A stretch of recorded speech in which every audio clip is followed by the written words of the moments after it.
My name is Nkunda Felix. I'm Robert Chirabo Nyonyitono. It's glory for Uganda for the first time in history. Anything in sports, join me. Wake up to Good Morning Uganda. Weekdays on UBC. Live from Now Avenue in UBC Studios, this is Good Morning Uganda.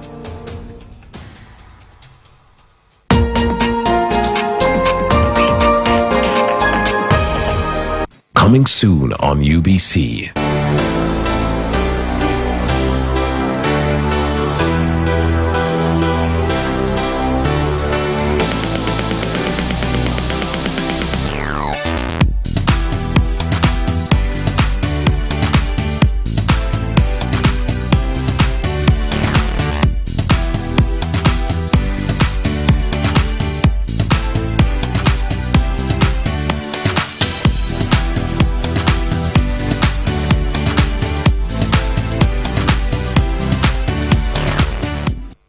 Daddy, surprise! Here is a pizza for you. Happy birthday to you. Daddy, you look not impressed. My daughter, this is not meaningful to me. Hallelujah Natural Drinks is my ideal gift today. Hallelujah Ginger Tea Drink and Hallelujah Tamarind Drinks are the most perfect, nutritious and healthy products that help everyone to boost their immune system to get complete relief of most sicknesses like joint pains, cough, diabetes, blood pressure, indigestion and many more, and certified by UNBS. For orders, find us at Bifro House on Sir Apollo Kagwa Road, opposite MBI. Hallelujah Natural Drinks, perfect for your health. Hallelujah.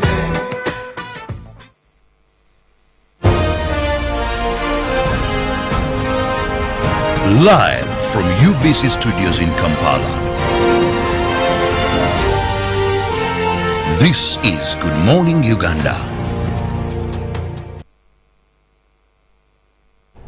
Now, have you ever wondered why months are actually given in a spectrum of days, that is 30 to 31st, then 30, then 31st, then 30, 31st. Now, I was coming to work and I was trying to think about this. Who came up with this and probably why? Probably it's one of the challenges I'm going to give my colleagues today morning as I do say good morning to you, Priscilla and Robert. Good morning, Priscilla. Well, good morning to you, Felix Nkunda. Who came up with, this whole algebra, if we call it numbers?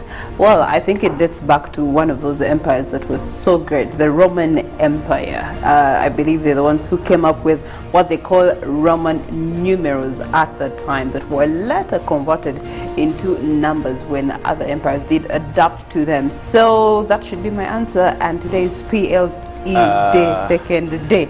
So I believe that. And that's the thing. This was the fifth I have passed. I guess these guys are supposed to be doing math this morning, and I'm thinking that PLE, Priscilla, Chilabo, you guys may never sit for those papers. No, it's okay. You're not the marker, you're not the invigilator, I am the examiner. So, you're not the UNEB, surely. You're I am the examiner. So, but anyway, speaking about all this that is taking place, Chilabo, good morning. How are you? Good morning, Awan Felix Nkunda. I'm alright. And have you been? How's the second one. There should be. Oh yes, there's a junior somewhere. Yeah, clearly. Yes. But anyway, guys, good morning. Awan Felix Nkunda. Good morning, everybody that has woken up with us on UBC TV. It is always our pleasure being here and knowing that you're out there waiting for us to serve you that heavy morning breakfast, which we usually do. It is a meal that contains everything, because we move in the world of sports. We look at what is trending in the print media. Priscilla, our traffic officer, but please, Afande Kasinje, we need her dressed in the Zangari or attire when she's doing traffic there. So please provide us the traffic uniform. Then from there, actually, we have our newsreel story where we analyze issues that are happening. Don't miss GMU Agenda. We always have a guest for you here, and of course, we discuss all those interesting topics, and local and international. So it's a full meal. We have everything well packaged, and the chefs are really ready to serve you. Indeed, as he says, it's a full meal. I am also saying good morning to Uganda. Thank you so much for tuning in to UBC TV to always catch up on this day. And as Felix has noted, you know, today is the 31st of March 2021.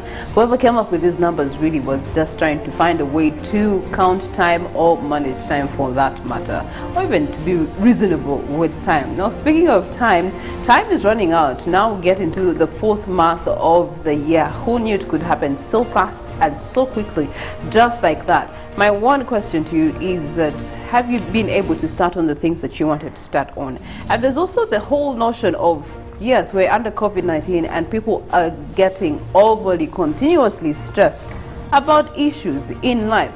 But the truth is, nothing's going to change just overnight. Change is going to come slowly and gradually. It doesn't stop you from being happy. It doesn't stop you from saying yes to the things that you had desired to do, the things that you had desired to be, the things that you had desired to start. You can actually start with a new day by saying yes to some things that, you know, are beautiful. Say yes to those things that seem to be like risky, dangerous. But when you say yes and you actually take a step of fulfilling it, you'll be surprised at how fulfilling it is and how happy it will make you to have achieved something you thought was actually a roadblock or impossible in your life. And where is have this whole thing of time is not perfect, no, I must wait, or excuse after excuse after excuse. Well, guess what? 2021 is not giving you an excuse. It's rushing past you, and it will not want to know that you are not able to do because of this. It's on its way out. Question is, are you following suit? Are you at the same pace? Well, it's a question that you can answer in the month of April when we get there. Priscilla, just reminding me of people that come up with New Year's resolutions. How far have you gone? Every month gives you an opportunity to review. Have I moved some steps? But also having a positive mindset, like my sister said, and a mentality that is out there to be a risk taker and conquer. Just remind me when I go to church and the pastor says, now proclaim good things upon yourselves.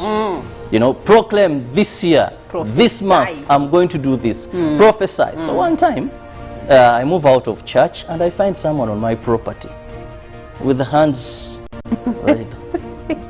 And they were claiming a property. But like, yes, the pastor told them to. Claim? So did you unclaim the claim? I didn't. I just said, well, faith things are very complicated. You'll be kicked out of your property and you'll never know like, why. Well, faith, you know, people's faith, things of faith, sometimes I'm hesitant. I'm hesitant because some people amuse me. You know, you can't wake up and a person will tell you, that car, they lay their hands and they pray, and you're young and you're like, okay. Well, speaking of faith, one of the things that I would like for you to actually carry on in your new day is what we call, it's a motivation of sorts. You can do anything and everything you want to, only when you believe. And sometimes people say that if you believe, why should it be an if clause? It's simply when you actually decide to believe, then you can actually achieve anything that you want to achieve. That is a scripture. I can do all things through Jesus Christ who strengthens me. Yes. And Reverend is ready. Correct. We shall receive our bread, sir. Well, of course, today is something quite interesting. We'll be reading from Jude. There's a very beautiful verse in Jude, that is Jude, chapter 1, verse 22, that speaks about strength of our brothers and sisters. Now, this is very important, and it does say, if I may read verbatim, quite interesting again, it does say, and you must show mercy to those whose faith is wavering. Now, the reason why I particularly took time to meditate about this particular verse in the Bible, it is one behavior or that characterizes most of the churches today. Even most of the preachers, even the sheep, we are quick to throw out people who have fallen short of God's grace and mercy. And actually no one can fall short, but fallen out of the face of God, and that is again in human eyes. Now, you've had sisters and brothers in churches say this one got pregnant, yeah, you know, Nika, then this one is like taking alcohol. You know, some of the behaviors they look at too. But the Bible says, and it's clear, that whenever you do take cognizance, in a brother or a sister who is wavering from the love of God, it is your ultimate duty to know that in them is where they sow, or rather the seed you should be sowing, to have them back onto God, not to laugh to them, not to laugh at them or sort of like make them feel bad. And even the Bible says that judge not thou, judgment shall come against you. So for me, I think this is also important for us as we do start our day, and of course end the month of March. Priscilla did give us a good talk about the same, but also knowing that the Women's Month is done. Felix, someone will have some breath. Finally. The Women's Month. And it goes with the first quarter of the year, I must say, and we are ushered into the second quarter of the year. And Robert talked about issues of plans, what are your targets. I've met a couple of people who say they don't do those things. They just live life as it happens, which is a good one also. But also people who are interested in making plans and what. It's a good time to evaluate. 3 months down the road, how far are you close to some of the things that you did target to get done before the year ends. Nevertheless, we also targeted this morning to give you stories that were run yesterday or probably in the last 24 hours, and we will start with our local stories, and later on, of course, I'll be doing the international stories. And Robert and Priscilla will take us through the local stories. Well, nothing more happened yesterday like the beginning of primary leaving examinations that were held throughout the country yesterday. Some candidates were able to sit their exams while others missed out. That is, primary 7 candidates countrywide yesterday started their leaving examinations with mathematics and social studies. Despite heavy downpour in most areas across the country, the exercise was far successful, with candidates expected to complete their exams today with English and science. A total of 16 P7 candidates in Ishaka, Bushenyi municipality missed their primary leaving exams due to circumstances caused by COVID-19 pandemic. According to Dan Mojenyi, the education municipal officer, they recently conducted a survey which indicated that 16 registered candidates cannot be traced to sit for their exams. According to head teachers of the affected schools, some parents migrated to distant places due to COVID-19. However, at Waranyenje Junior Primary School and St. Kagwa Primary School in Bushenyi, Ishaka municipality, the pupils were seen prepared for exams with optimism that they will pass with flying colors. Meanwhile, some schools in Hoima town delayed to start for exams due to heavy downpour that interrupted the exercise by delaying delivery of examination material. Some girls who got pregnant were also allowed to sit for their exams.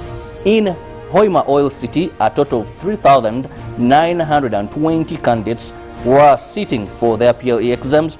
In Wachiso and Nakaseke districts, pupils, particularly day scholars, were seen walking under rain in order to reach their respective examination centers. At Umea in Wachiso district, candidates started preparing for exams as early as 6:30 a.m. and they promised to pass with flying colors. Uganda concluded her 2021 general elections amidst COVID-19 pandemic, which hit the country in March 2020. Before the dust finally settles, the Parliamentary Committee on Human Rights seeks to understand the scope of human rights status experienced in the election period. First was Democratic Party President Norbert Mao, who also featured in the presidential race. Mao's cries were topped by allegations that security agencies crippled his campaign schedules even after the Electoral Commission had cleared him. Alleged torture, abduction, abuse of rights to privacy of person, home and property, among others, did not miss out on Mao's presentation. He now wants leadership of the Parliamentary Committee on Human Rights to be checked. Also in the queue were Engineer Mayambala Willie and Joseph Kabuleta, who both stood on independent tickets during the previous presidential and parliamentary elections. Several losers in the concluded general election have always echoed their challenges to various institutions, though in vain. Could the Committee on Human Rights create a way to an end in their lamentation is a question. We now move to court and criminality, where Aru County Member of Parliament Odonga Oto, who had been in police custody since Tuesday last week, was granted bail. Padeo District Grade 1 Magistrate Edward Akankwasa granted Odonga Oto a 2 million cash bail. Odonga Oto is accused of assaulting a Gulu-based journalist, Godfrey Ojok, and malicious damage of a parked vehicle.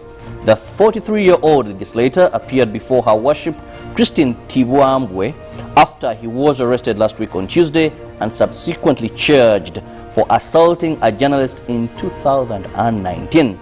His defense lawyers presented 5 sureties, including Kilak South MP Gilbert Olanya and Padeo District Woman Member of Parliament Catherine Doreen Oketa. The sureties were bond at 1 million.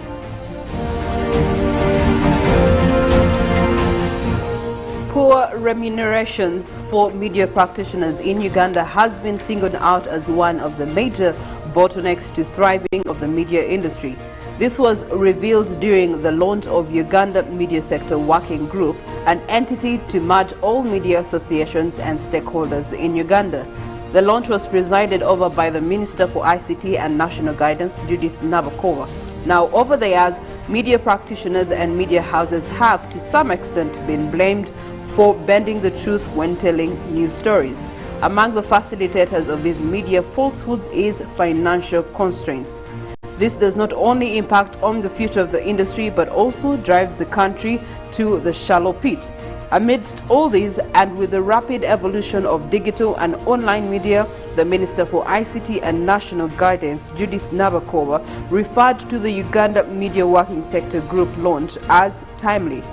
Formally initiated in May 2020 in collaboration with Media Council of Uganda, the bloc, which is to merge all media associations, will, among other tasks, support development of media through effective regulation that is democratic, transparent, and responsive to the changing policy, legal, social, and technological environments.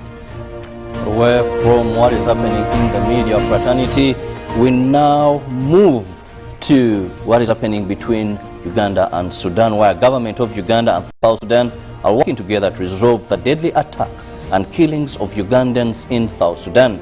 The Minister of State for Internal Affairs, Obiga Kanya, told Parliament yesterday afternoon that at least 9 Ugandan drivers have been killed in deadly road ambushes in the neighboring South Sudan by unknown gunmen between Friday and Sunday along Juba Highway. Responding to concerns by Koboko Woman Member of Parliament, Babadiri Margaret, Minister Obiga said the matter is known to the Ministry of Foreign Affairs and is being handled.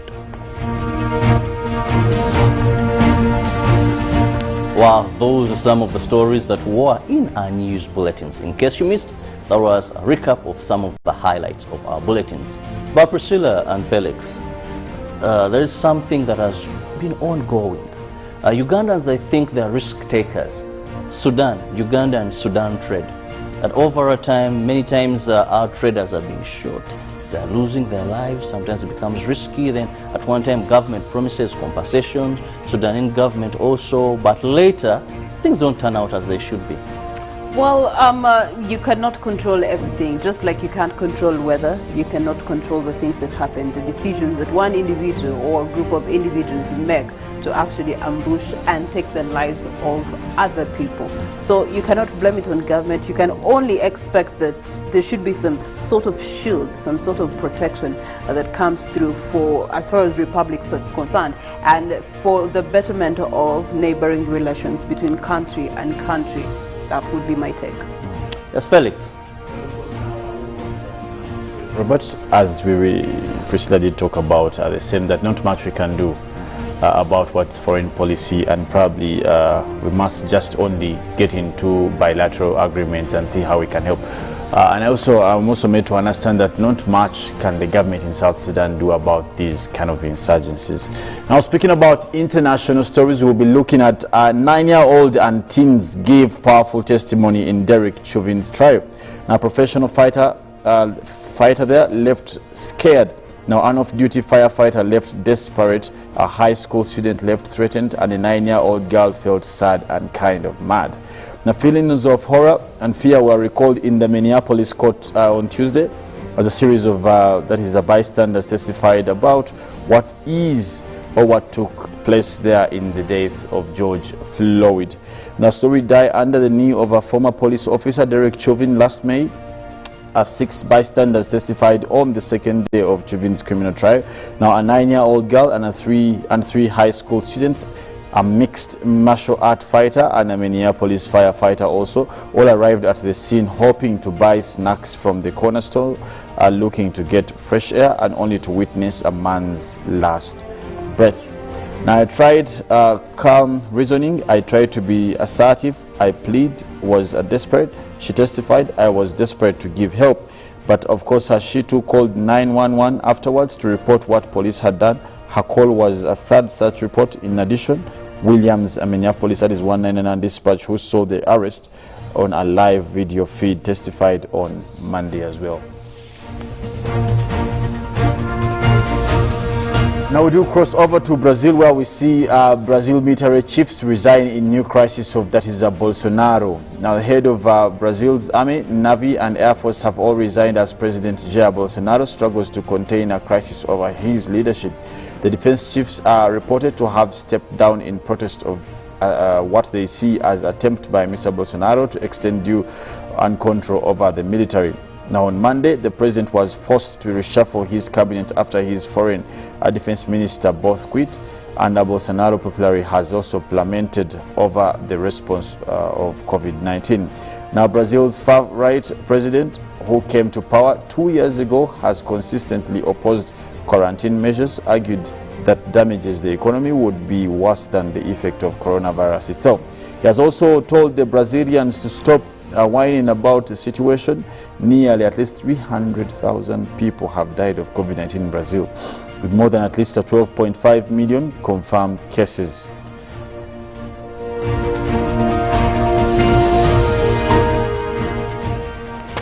Now, when we do cross over back here in Africa, we'll be looking at the UN inquiry there finds French airstrike did cause death to a number of civilian Mali nationals. Now, a French airstrike killed 19 civilians and 3 armed men at a wedding in Mali in January. A UN report says France's defense ministry disputed the findings, saying at least 3rd January strike targeted an armed terrorist group. And France also has said that it has 51,000 troops across the Sahel region to fight militants tied to Al-Qaeda and the Islamic State group, but not against the civilians. Now, the UN carried out an investigation after locals alleged that the helicopter had fired on people attending a wedding near Bounty village in central Mali.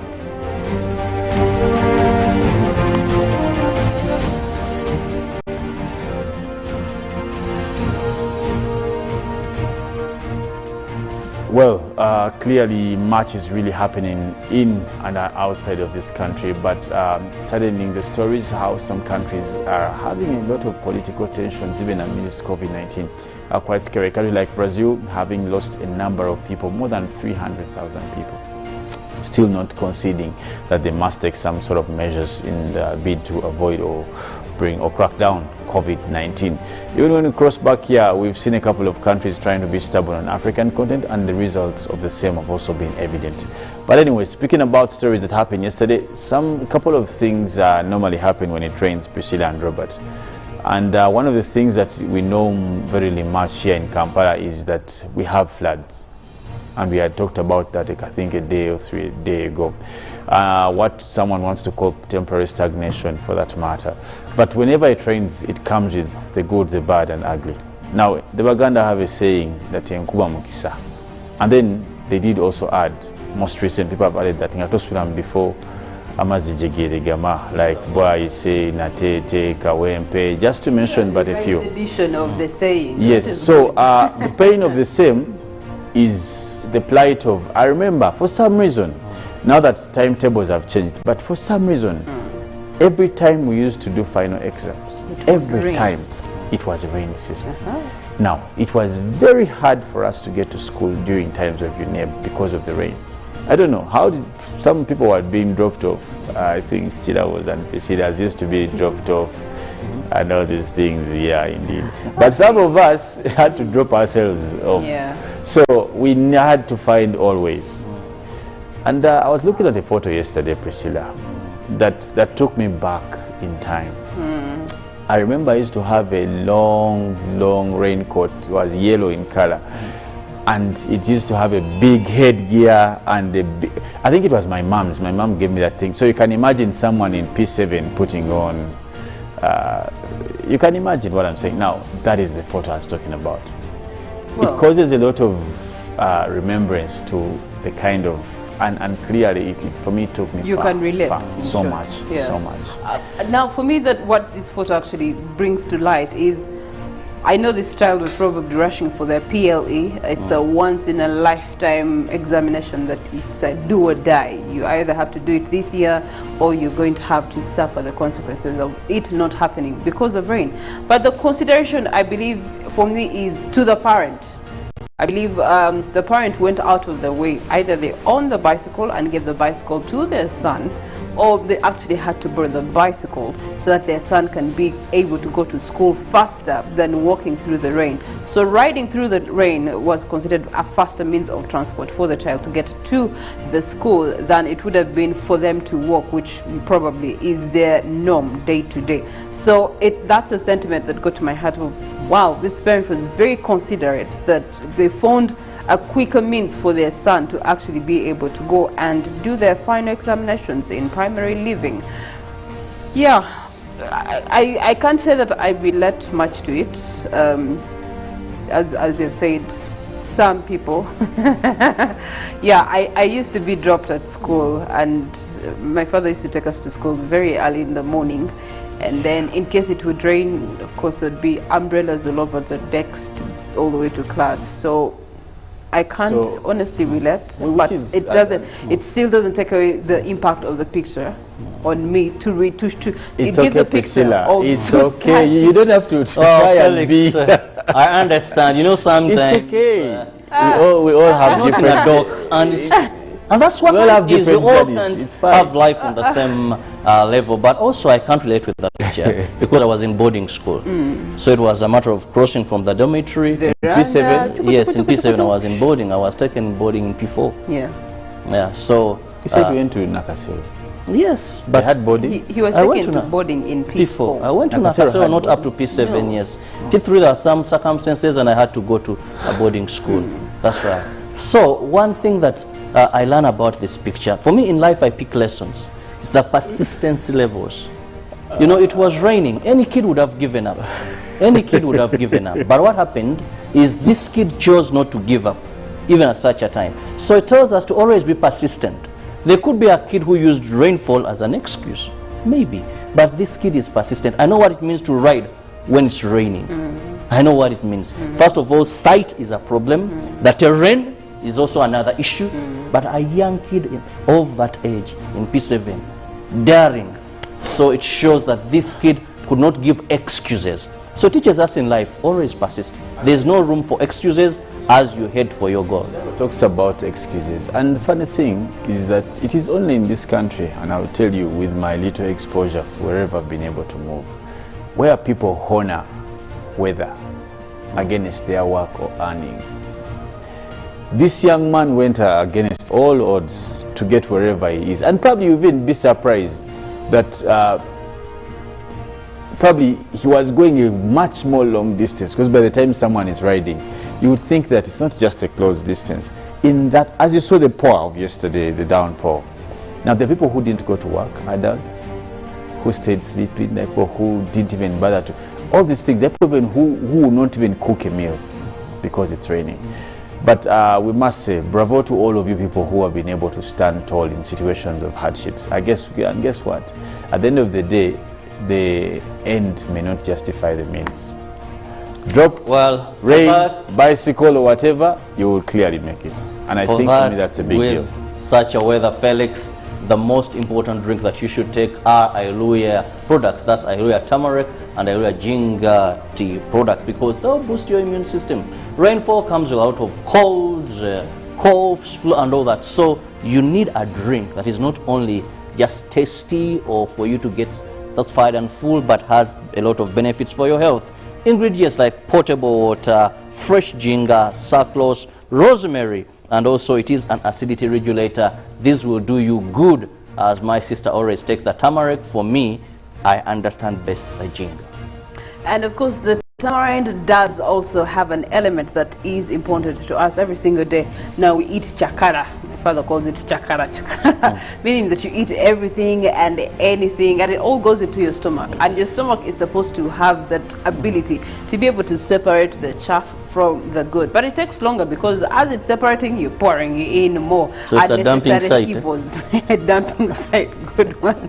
So with the tamarind drink, it actually acts also as a detoxifier, and you can be able to detoxify your body naturally by taking one of these every single day. You are sure to help your digestive system sort itself out in the most purest form without having to actually apply any sort of medication to it, because at the end of the day, when you make it a dumping site, if something is going to crop up, you'll end up in the hospital, then the doctor will send injection tablets for 3 weeks and all these things. You can avoid that by taking a natural drink. Hallelujah Tamarind is a recommendation from us to you. Well, of course, now speaking about recommendation, we will be heading into our recommended song of the day. That will be Isaiah Katuma giving us one of those best saxo done songs there. And I can't wait to let my ears flow out to the birds, the lovely music. We will come back to give you the rule, and me and Robert and Priscilla will be looking at a couple of things that touch education. Some of you may no longer be professionals. You may have to go back to school. We will come back.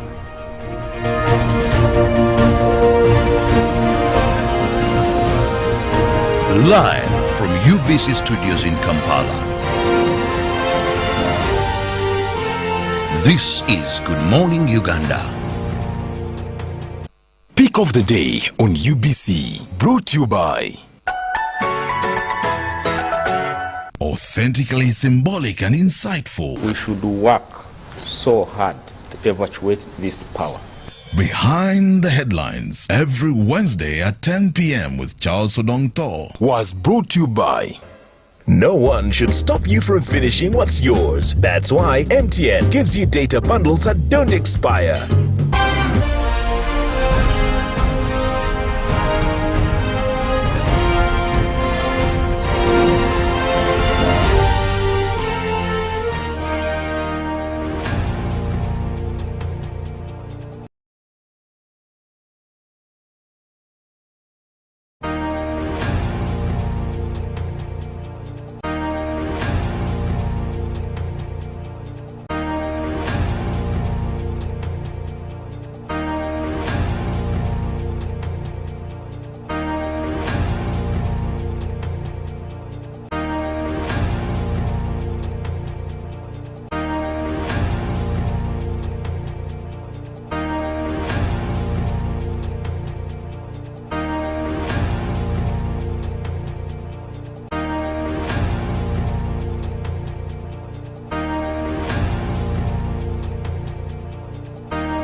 Well, ask me of any person who perfects the art of jazz music in Uganda, I'll tell you Isaiah Katumwa.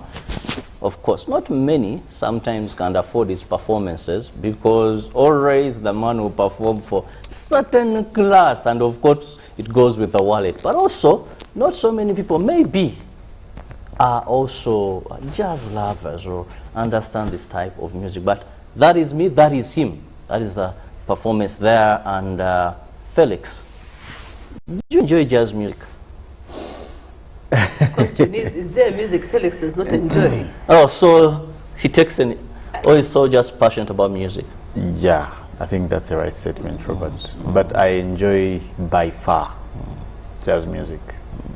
It's so some music that takes you away.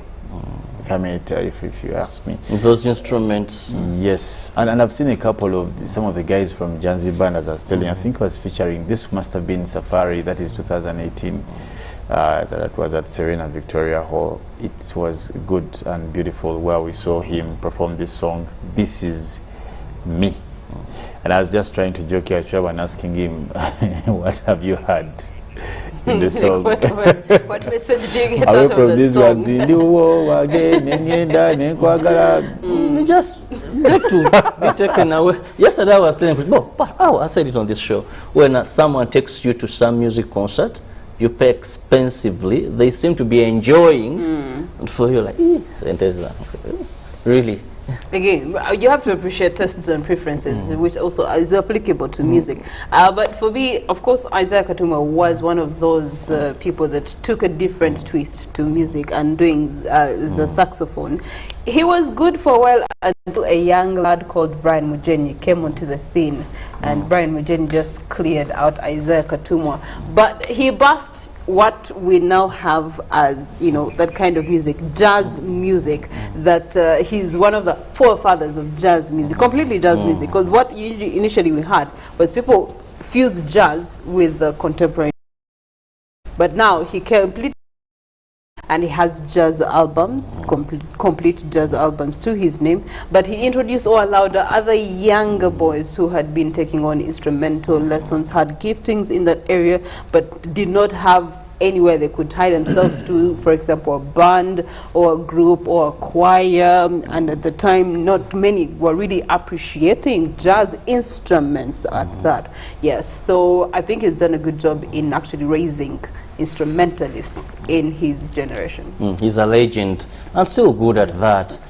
Brand that will live for some time when he perfects his art. I really enjoy jazz music. I love those instruments, more so if there's so much on your head and this jazz music playing. It takes you to, something that can help you relax. But away from jazz music, we now go to the education sector, where Makerere University is to phase out, that is 18 academic programs, that is undergraduate courses, and this was through an interview that we had, UBC had, with the head of quality assurance, that is Dr.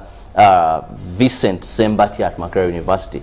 These 18 courses, according to the university, they feel they can be merged with those. So same courses that have a curriculum of about 40% similar, they are to be merged. But there's so much that is happening, and they issued a document that was said on the 25th of this month, agreed upon by the University Council, that these courses should now be eliminated from Makerere, or one can take them later at master's level as they're specializing in that particular discipline. Priscilla? Yes. People that are already at campus will complete these courses, but they are phasing out of such courses. Now they'll no longer be offered in the new academic year. Okay. Well, I believe not so many people know. You have presented rather a question in their heads, which courses are these that they're fading out. So we're going to just look at some of these courses that are being referred to in the dialogue we're having this morning. Bachelor of Library and Information Sciences. You have Bachelor of Archives and Records Management. You have Bachelor of Science in Construction Management. You have Bachelor of Community Psychology, and I know so many people have and this particular one, or in the most recent years. Bachelor of Industrial and Organizational Psychology. You also do have Bachelor of Arts in Development Economics, Bachelor of Science in Telecommunication Engineering, and then you also have Bachelor of Science in Computer Engineering. You have Bachelor of Environmental Science. You have Bachelor of Science in Meteorology. You have Bachelor of Development Studies. Oh, that one's also being scrapped off. Interesting. Bachelor of Adult and Community Education. This has been serving so many people that have been wanting to get into better positions of employment and also leadership. Bachelor of Business Statistics. They have scrapped off Bachelor of Science in Population Studies. 3 years of studying population. Bachelor of Science in Quantitative Economics, Bachelor of Science in Wildlife and Health and Management, Bachelor of Science in Agricultural Land Use and Management, and the 18th one is Bachelor of Science in Horticulture. Of course, that is in reference to flowers and planting and management and commercial and things like that. So those are the 18 courses that are being referred to that are going to be phased out by Makerere University. But you do understand where they come from. Times have evolved. Once upon a time, we had what used to be known as the iron era. Then you had the brick era, then you had the fire era, then the industrialization. Now we live in a technological era. So things have evolved. Now these do shape how the economy is. They do also shape the education. And education on a higher level as that is crucial, because higher level education is where people actually now make the decision, which route am I going to be specific to? Where am I going to specialize my trade, my passions, my desires, my wants? What am I capable of, and where does it exactly fit into the bracket as far as higher education is concerned? So Director of Quality Assurance, that is Dr. Mutiaba, came out and actually assured that it was for a good cause that they were phasing out some of these courses, because to them it's no longer relevant. At the time of inception or adaptation of these courses, they were relevant to the times then, but now with the evolution that has taken place socially, economically, infrastructure-wise, so many things have changed, and how some of these courses or jobs that are affiliated to these courses has also evolved as far as spectrum is concerned. So rather than actually just keep adding maybe course units into the very same thing, why not just phase out the entire course and be able to bring in another course that now speaks to the current times that we have? Yes, Dr. Sembatia, that is the head of Quality Assurance, thus said that some of these courses that have the same curriculum, 40% of the same curriculum, are going to be merged. For example, he said that if you look at library and information science, or library and archives, these you can merge, because there's more or less duplication of courses. So why not bring them together and have a broader, that when a student sits in a lecture room, so he has broader knowledge of everything. But Felix, also another issue raised was that, for example, a course like wildlife health, that you couldn't even get 40 students. You had 10 students. And how would you sustain? Because it's less marketable or maybe relevant at a particular time. So sustainability of the staff, and yet you don't have people opting for these courses, was also becoming another challenge. Yeah, and for me, Robert, it's a sweet sour pill to have this kind of, we have had these engagements even before. Talking to some of these academic institutions, for them to readjust some of the courses they teach. You know, education in Uganda has continuously been consistently actually accepted to be wavered or determined by colonial tendencies. When you go to some of these institutions, you find courses that were introduced by colonial masters for colonial times and for colonial purposes.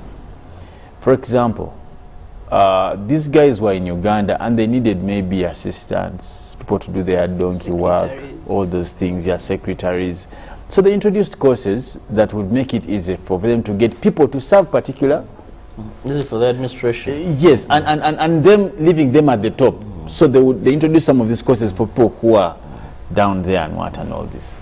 no wonder, even when it comes to the form of education, for example, you will go and teach a secretarial student, and for 3 years, they may have never understood the art of assisting a principal. And this is true. That's why you look at education in Uganda being by far theoretical than practical, because it is colonial. This was the intention of the colonial masters, that they needed a population that was to be sent, not to be innovative, not to be to bring ideas, not to build from. They needed a population that, okay, guess what? What do we want? People who to do accounting. What are they going to be doing? You do add these books. Use what they have given you. That there is no art of innovation. Now, once I see institutions like Makerere, and they take over Uganda, it doesn't have to. In fact, they are solid. They are solid.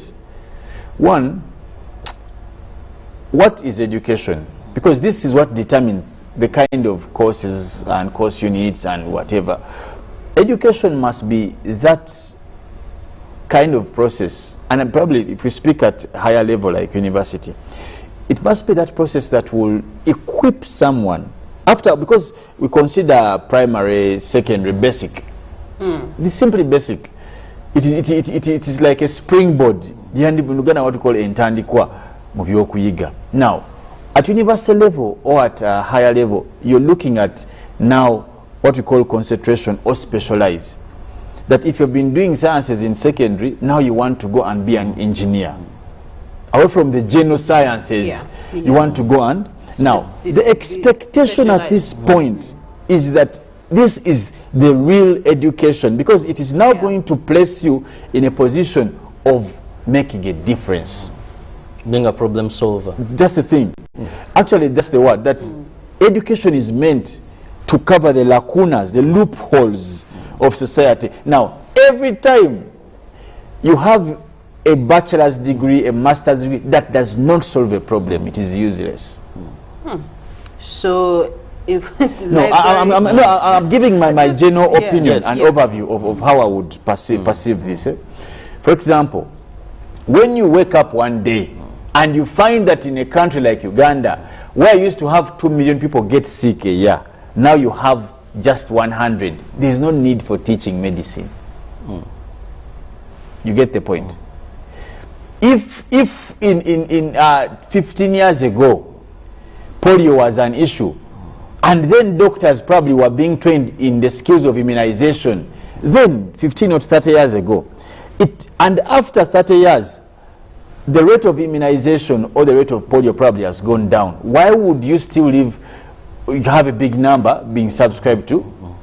I don't know if that we must, and this is, it's not actually, education must be tailor-made. It must suit the times in solving problems. But you see, in tailor-making, it cannot be done regularly. It has to be done over a length of time. Now, that's also a misconception, Priscilla.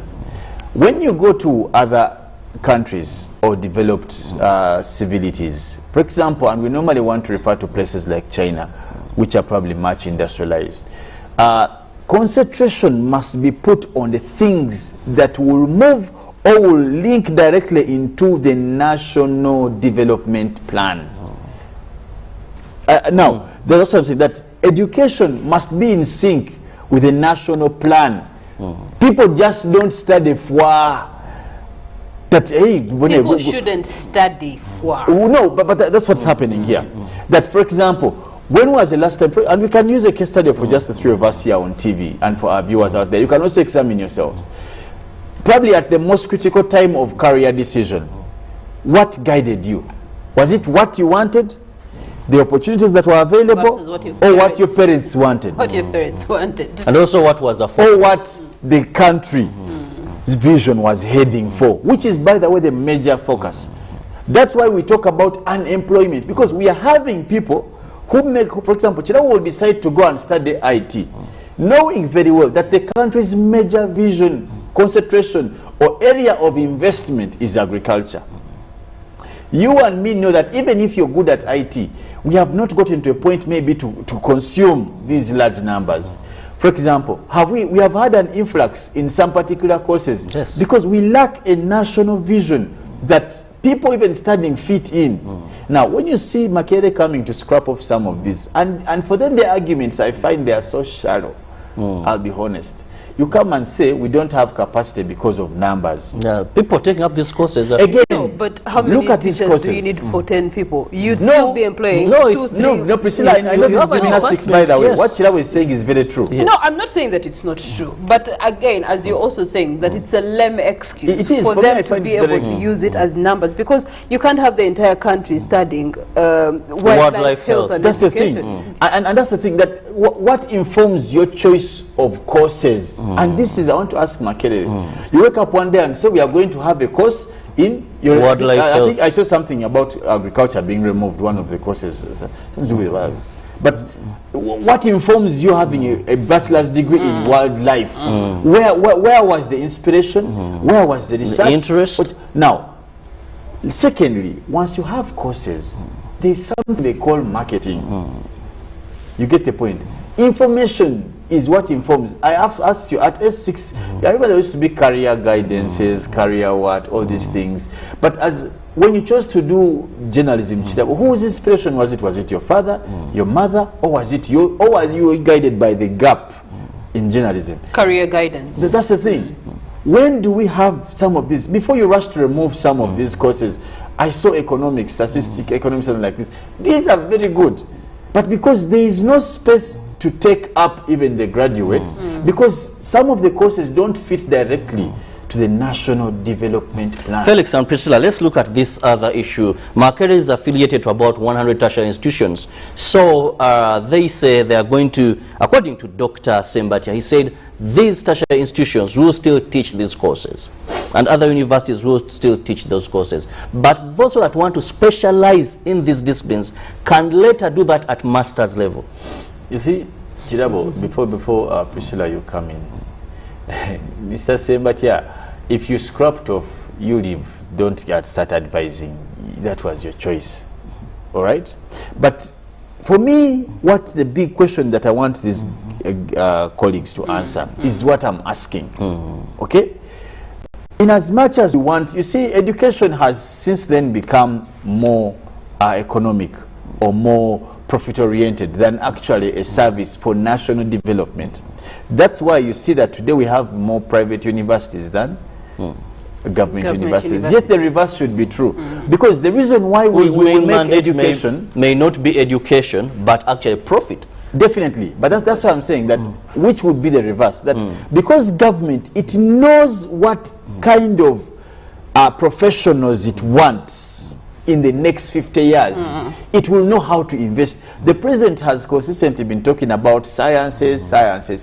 But now this should be the opportunity that, for example, if Uganda had like 50 government universities, it is easier for you to determine that, because you will be able, for example, to grant bursaries for, I don't know, those scholarships, all these kind of state sponsorships, because you're determining the future. But now, Makerere, it will come out, and now the question is, but today remember you're talking about wildlife as being one of the most important revenues. It fits into the tourism sector. It is growing. It's growing. It is growing tremendously. Now, and then you're scrapping off a bachelor's. Course, yes.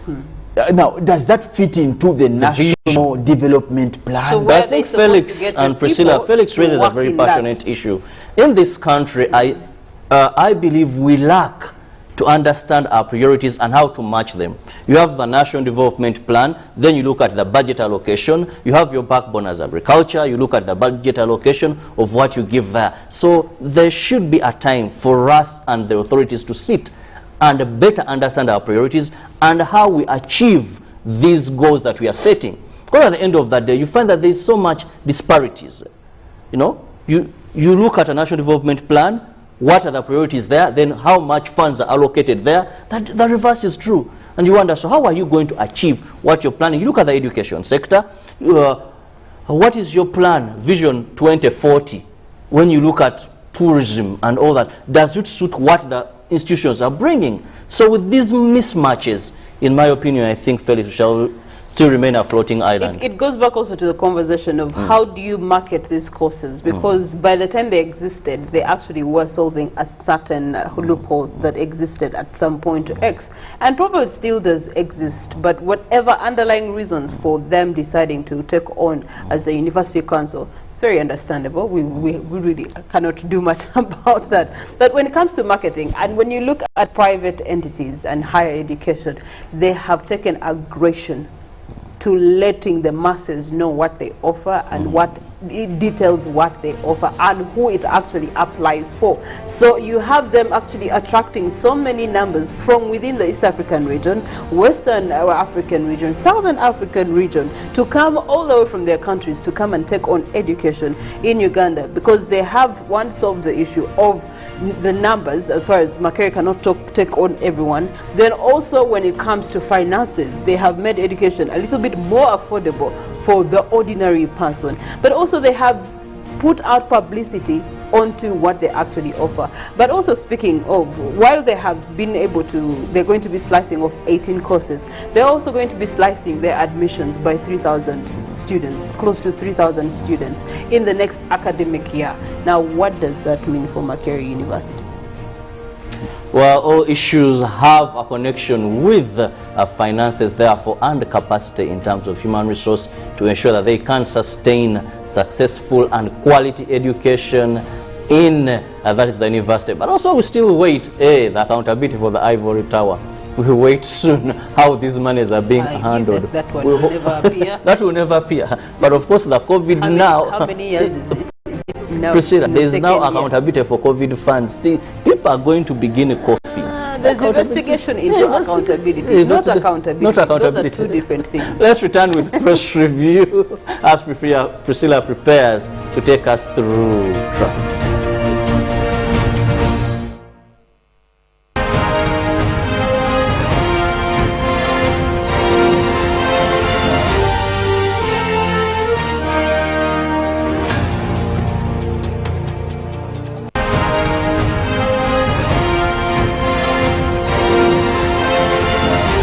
This is Good Morning Uganda. When you talk about our motherland Uganda, the pearl of Africa, you cannot fail to smile, because of the smile that fills the faces of the citizens. Our nice good weather and nature that sustains us all, that enables us all to continue each in their own way, because we are all different, even according to each individual's work. But what joins us to become one person is the sweetness from the flavored drink Alleluia Jingati drink and Alleluia Tamarind drink. The flavor that quenches your thirst while at the same time treating and healing your body, because it is 100% natural. Enjoy the drink that has got the tamarind juice in it. Made by Alleluia Reflexology, Healthy Solutions and Nutritional Research Center Limited. Get yourself a bottle of Alleluia from all shops around. It's no secret that ICT makes learning easy. The strides made in our field could not be possible without it.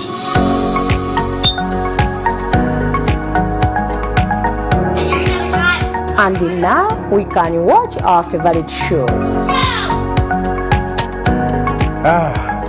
My radio is my best friend.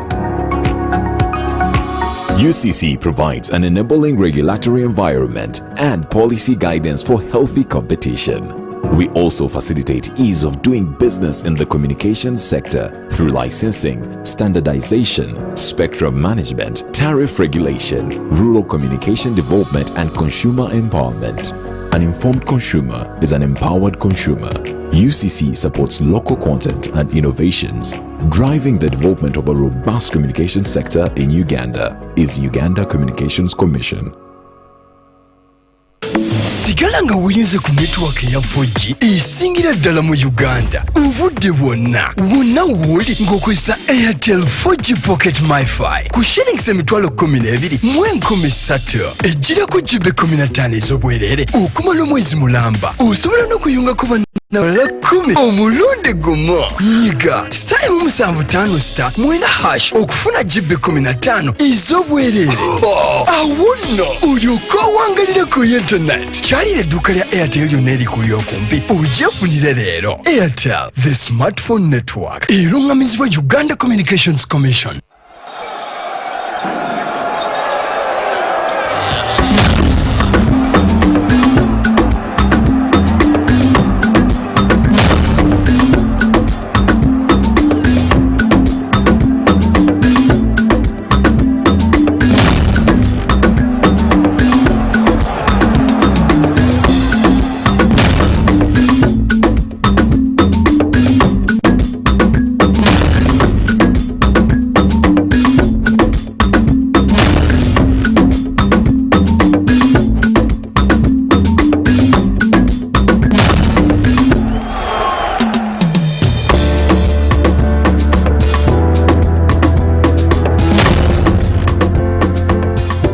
That's their way of stopping HIV. What about you?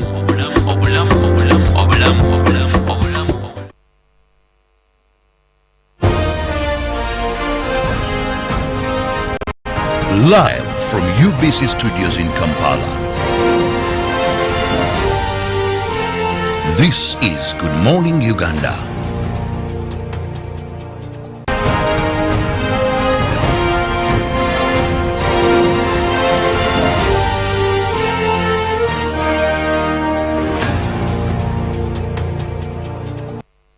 Well, rainfall should never be an excuse for you to arrive late, but also you be considerate. When I was coming to work this morning, Felix, I live much in the and it's raining. By the time I get to Mukwano, there's no sign of rain, and even when I reached UBC. So I was asking myself, if someone told me, Robert, it's raining heavily here, and either find me ways of getting to where you want, maybe I would argue and say, it's not raining, you're deceiving. But actually, the way we are gifted, Uganda, one part of the country it can be raining, or even in the same area code, whereas a particular part is not raining. So make sure you don't give rainfall as an excuse, but even when someone says or turns to you wet, don't assume they have just had a shower to justify their statement. But let's look at what is trending in the print media. Now, of course, the Daily Monitor, we're looking at His Excellency Museveni suspends speaker campaigns. Now, President Museveni holds a closed-door meeting with National Resistance Movement Party members who intend to contest for top House job and asks them to stop dividing the party and also halt early campaigns. Now, MPs want government to ban travel to South Sudan over killings, and also a floating island cut off fishermen on lake, and Uganda's staged journey to vaccination, rather staggered journey to vaccination. And here in Homes, brighten up your home for the Easter holiday, and court verdicts cast shadow on Chirembe mine deal. Now, of course, inside still the papers, we'll be looking at news. TZ gets vice president. Tanzania's parliament yesterday confirmed Finance Minister Philip Isdo Mpango as the country's vice president there. And Uganda cranes bow out. The national football team failed to qualify for the AFCON Cup there. Now, from the archives, we'll be looking at President Museveni visits the family of the late Eldad Medad Rutamaguzi on his way to Kiamusisi, that is Matuga, on January, that is 1999. And was reportedly killed by Uganda National Liberation Army forces in Luwero district, that is in 82. And today in history, Museveni declares Luwero war over and first to own a tannery there in Uganda, that is by Faustin Mugabe. In the New Vision, yes, it is education. That is Makere to cut admission by 3,000. It's an opportunity for private universities there, institutions. 18 courses, certificate and diploma scrapped.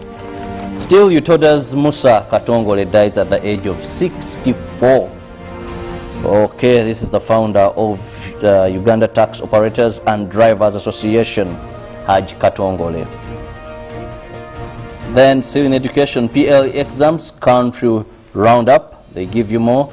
And harvesting money, how to earn from poultry. Free Total magazine is also there for you, and plenary house concerned about South Sudan killings. Still inside the New Vision, we look at pollution, where youth remove plastics from drainage channels near Queensway, downtown Kampala, following the Monday that is downpour in Kampala.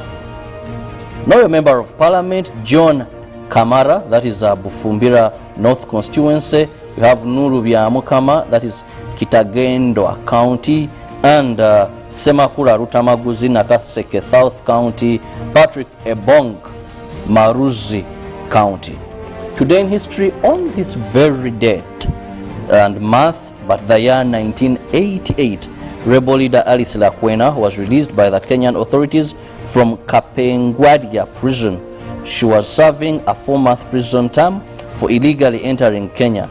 Her 7 companions were also released after having their 4th-month jail sentence reduced by 1/3 for good behavior. Still on the same date, in the same month, but the year 1992, Security Council Resolution 748 established sanctions, including an arms embargo on Libya. The sanctions were imposed in reaction to Libya not cooperating with the investigations of the country's connection to bombing of U.S. civilians, airliner over the UK and France airliner over Niger, as had been demanded. Looking at COVID-19 statistics, we've had 1 additional death and we stand at 335. Rwanda stands at 305. Kenya 2,135, while South Sudan has so far registered 108 lives that have succumbed to COVID-19. Well, now we do crossover to sports in the Daily Monitor, and we're looking at 6 things FIFA must address immediately, and some of them are among, you see, John McKinstry, Abdallah Mourinho World Cup qualifiers, FIFA management, clearing deadwood, and team direction, of course, which is a good thing. Now, Malawi dance as sorry cranes feel pain for loss of despair. And enormous task awaits Viekwa, so they're at KCCA, and cricket cranes are braced for Namibia tour. Now, Ogwal vows to restore Uganda's candidature for continental judo elections. There are now She Cranes Cup for final game against South Africa, and Uganda Cup offers express and URA rare chance for silverware. In the New Vision Sports, She Cranes plots for South Africa. They give you more of that. And also, cranes rebuilding process must start now. Also in the sports there, Mutebi will take his time. So much, but Ruben will be here to give you all the updates in the world of sports. Now, Priscilla and Felix, this morning I was watching one of the international channels, that is the United Kingdom, and there was a proposal to ban people of 70 years and above from driving.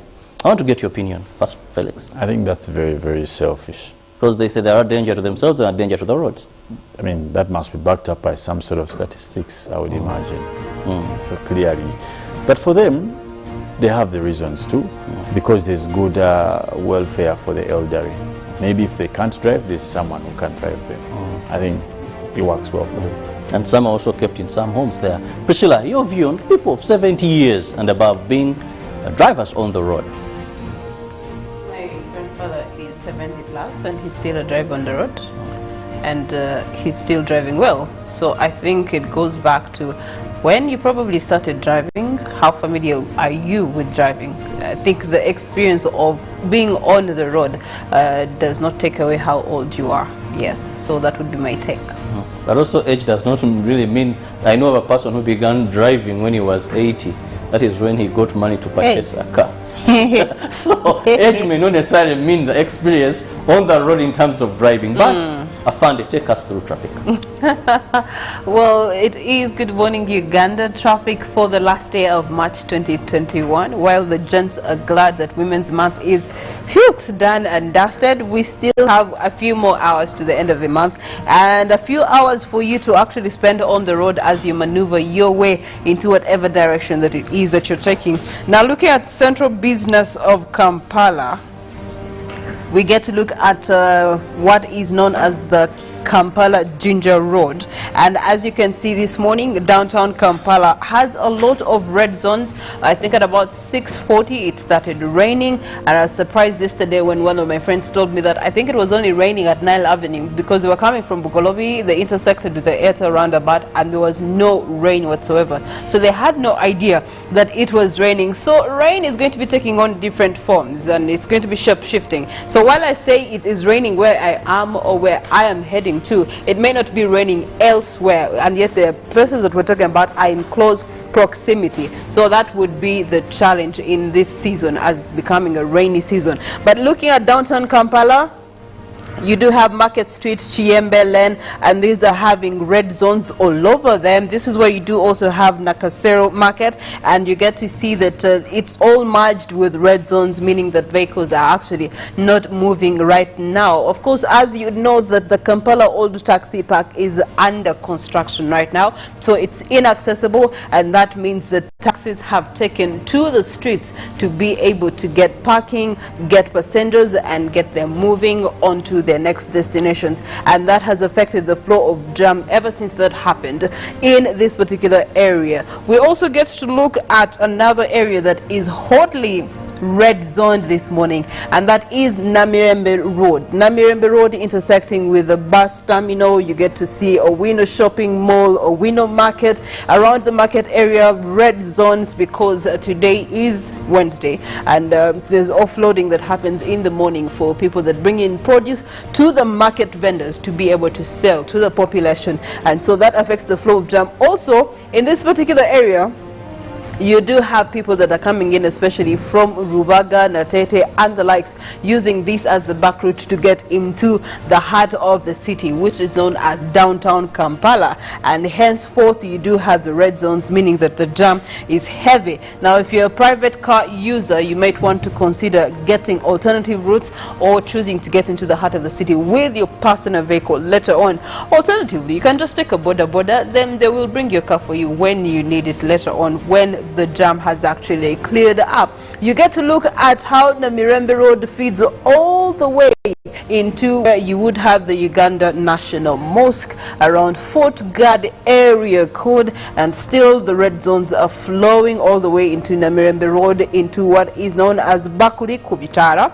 And this morning, Bakuli Kubitara, it's also having some red zones, obviously because of the traffic lights. That is how the traffic is being managed, and also faithfully the funders, the traffic funders in this area do a good job day and night, because they use this route every morning and every evening, and they're always on duty to manage this traffic jam. But also, just be aware, if this is your daily route, the border cyclists around this area are terrible drivers, really terrible drivers. They're careless, actually, that would be the word. And so it's upon you to be more disciplined than they are on the road, especially in this area here, because they drive as though they don't care about their lives. So at the end of the day, if an accident happens, it's your car that's going to get scratched, it's you who's going to be irritated. And so please manage your anger while you're on the road, especially in this route. Looking at the rest of that route, getting onto Old Kampala Primary School, you have Chadondo route that connects to this particular route, and it also looks clear this morning, which is a surprise because it usually has some jam. Around Umkat, you do have some red zones building up. Chadondo does build up into Makere, and the interception of these Makere Full Gospel roundabouts, you do have some jam that is slow but moving. It's not so much of a red zone. But also, when you look at all the way from Sao Paulo Kagwa onto Makere Full Gospel, it shows that at least for vehicles coming in from that side onto Sao Paulo Kagwa are okay, and also vehicles moving onto Makere actually not creating any much jam. Now, looking at Nankulabye Strait all the way to Nankulabye Kubitala, you get to see that there's also a red zone that has come through from Kasubi especially, and it's stretching all the way past the traffic lights and getting into the likes of Bakuri.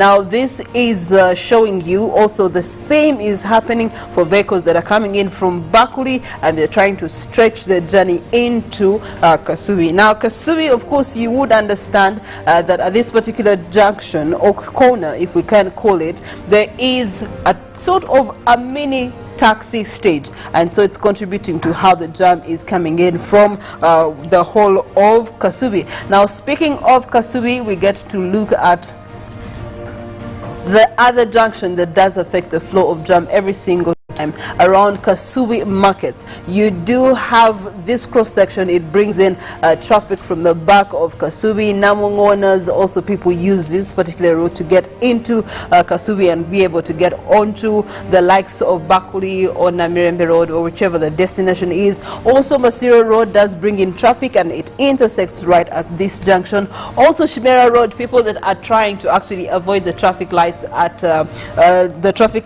Nankulabi. Those traffic lights take like 30 seconds, so you might end up being there longer than deserving or desiring for that matter. So people usually go to Sapalo Kagwa Road and then join Chimera Road. Chimera Road does come from Sapalo Kagwa. It is a shorter cut or a better route for you to actually be able to connect to Kasubi, avoiding the traffic lights both at Full Gospel and at Nankulabi. Now, Shimera Road also brings in traffic at this particular route. Now, also the fact that you have Kawala Road also bringing in or taking out traffic. So all these roads are contributing to how the central business area in Kasubi is actually managing its jam. And so you do have some red zones building up away from the center onto the different routes, and most especially on Kawala Road getting onto the rest of the journey. Now, this is the lower side, of course, is where you do have Namungona and the likes, a highly densely populated residential area that does bring in traffic. So many young people that are coming up, they have vehicles, and so they do take up residence there, and they do contribute to how many cars are in this particular area code every single morning, hence the traffic jam being heavy. Now, this does connect us direct to the Kampala Northern Bypass, and as of this morning, gladly to note that this area was completely worked on, and so it's no longer as cumbersome as it used to be. It's actually now a clear route to and from. You are able to access the bypass without any sort of hiccup to say. Now we get to look at Kawala, around the stage area of Kawala. Traffic is also clear, connecting with the Boise community. You also get to look at the whole other area. Naweru is looking clear for people that are taking up residency in Naweru. You also get to come following still Kawala Road, getting into the areas of Kazo. The traffic jam there looks to be clear all the way. So for this morning, you don't have so much jam coming in from the likes of Kazo and Naweru. However, when it comes to Bombo Road, where you do have Kawempe, you want to see how this jam is actually looking like. From Kobil Kawempe, you get to see that there is a red zone. Surprisingly, the red zone is towards the vehicles that are heading away from the city center than the vehicles coming into the heart of the city. And that red zone actually does stretch for about a lane that could take about 5 to 10 minutes. But around Kawempe Market, you do have a jam building up there, probably because of the offloading trucks are trying to be able to get produce onto the market vendors to be able to make sales for the day. Now, that red zones, of course, does stretch all the way into the cross sections that you have here that bring in also traffic from either Kazona Weru and the likes of other upper area of Kawempe. Now, away from this junction here, you do get to see that then the midway of Kawempe does seem clear. Around Baroda Bank, you do have a clear route, and this clear route stretches all the way into Kawempe, past Kawempe Referral Hospital, which is a KCCA hospital. Then the red zones start from Kawempe Police Station. That is where you start to see some red zones. Also, there are industries around this particular area code, and they do also contribute to the flow of jam because of the heavy trucks that do access this particular road. Some are parked on the roadside, some may get faulty on the road this morning. It could all affect the red zones that we're seeing. But to my surprise and dismay is that the red zone is for people going away from the heart of the city onto the rest of Kawempe and trying to maybe access to the Gulu Highway. That would be the case. Boise Market also this morning does not have so much jam, just heavy red zones at the cross junction. There is where you do have some issues, but away from this cross junction, and you'd understand because again these are residential areas, and so the 4 sections of the Boise residential areas are all coming to use the one junction that they have to get onto the main routes to get into the heart of the city. But if you go past this, the red zone does stretch all the way to the Boise roundabout, and that will also stretch either to Bombo Road or to Sir Apollo Kagwa. But away from this roundabout, if you are patient enough and manage to go through this, then Bombo Road does not look so bad this morning. It's actually a clear route for you to get into Makerere, Kalere, roundabout and the likes. From Gaza Road, you get to see a dark red zone, which means that vehicles are actually not in motion as we speak right now on Gaza Road, and that stretches all the way onto the Kalere market and the likes. The roadside market bringing in traffic, and also the fact that it's morning. So many people from Gaza are using this as their access road onto the Kalere roundabout to be able to get onto the heart of the city. Now, we do have these two roundabouts also that always have a lot of traffic jam every single morning. Mulago roundabout is having some sort of jam. That is the old Mulago roundabout. So from Kalere to old Mulago roundabout, there is a straight over traffic jam. There is a big pothole here. So when it rains, please be careful not to just come to Bamu speeding. Your car may just stop there and you may have to call a mechanic thereafter. So please take note of, you know, the different potholes on this route. Then you get to look at Old Mulago intersecting with the new Mulago roundabout. That also has a long red zone between the two roundabouts, and that is going to be a really slow journey for you, up to 30-40 minutes when you are between these two roundabouts. That's the gospel truth of it. Looking at the new Mulago roundabout also has red zones from Kira Road. Also Yusuf Rude Road is bringing in some heavy traffic, and it's all intersecting with this roundabout. You get to look at Wandega.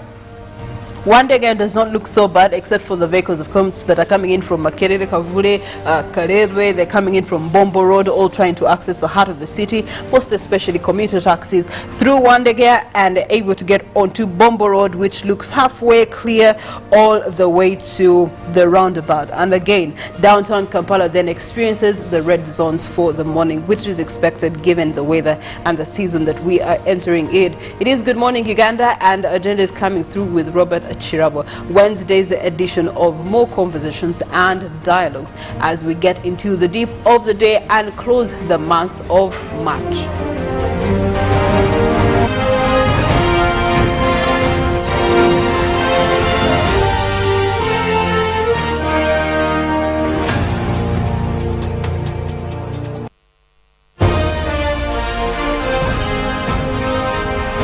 Live from UBC Studios in Kampala.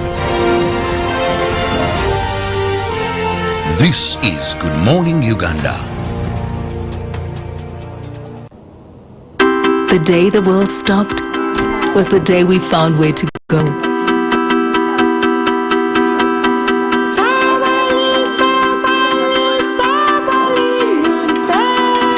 From now on, we are not going to leave anything on our plates, because we've learned to savor the moments that were always there, and they never tasted this good.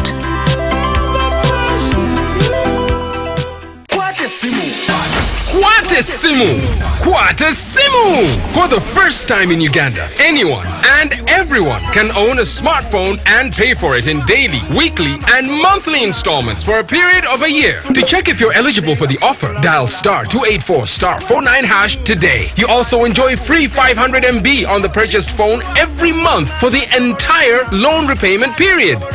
Uganda Nyuma! Airtel, the smartphone network.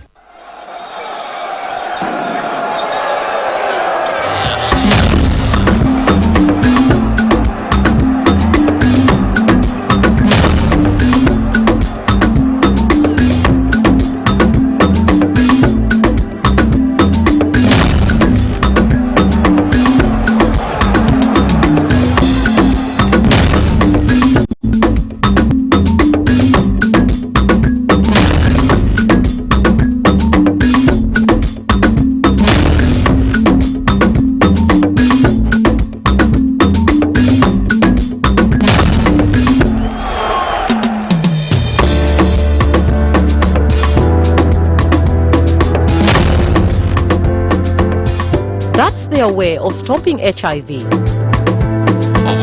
What about you?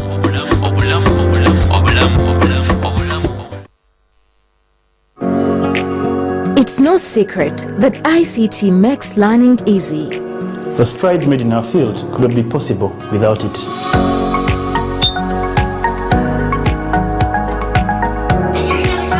And now we can watch our favorite show. My radio is my best friend. UCC provides an enabling regulatory environment and policy guidance for healthy competition.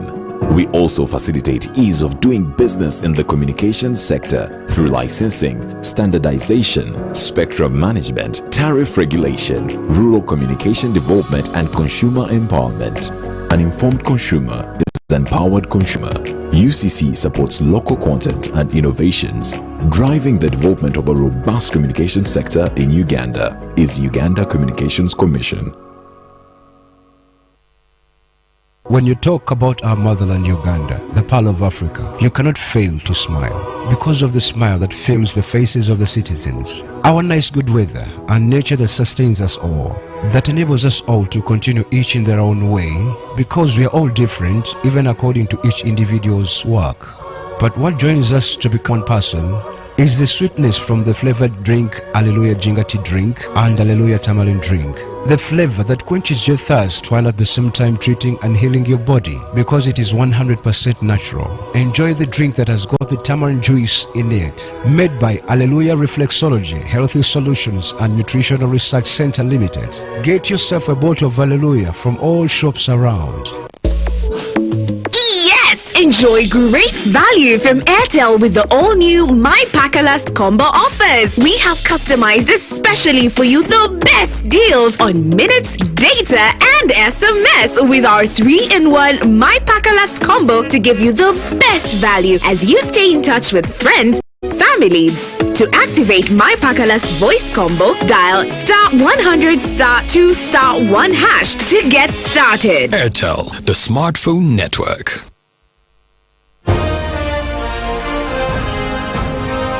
Live from Now Avenue in UBC Studios. This is Good Morning Uganda.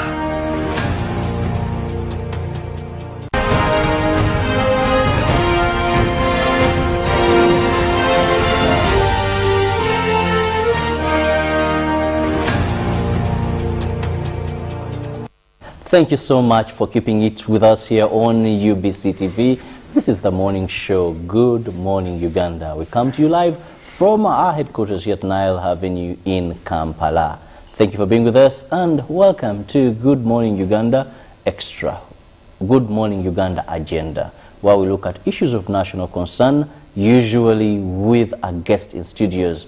And we finally come to the month. Just a few hours, we'll be in April and we'll be done with the month of March, where we celebrated International Women's Day, and many love to label the month as the month of women or ladies. But soon it will be done and dusted. Well, today we want to look at a problem that has addressed our nation. It's not only in Uganda, but also globally. It is a challenge.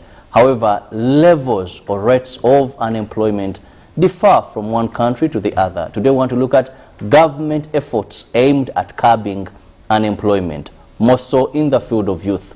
We must recall that Uganda, our population, 78% are the youth. And as we speak, unemployment levels in Uganda stand at, that is 1.9%. These have been changing, maybe briefly before I introduce my guest, to give you a meaning of what we're going to be discussing. When we look at the year 2020, unemployment rate stood at 1.92%. 2019, that was 1.84%. 2018, 1.75%. 2017, 1.79%. And 2016, unemployment rate in Uganda was 1.83%.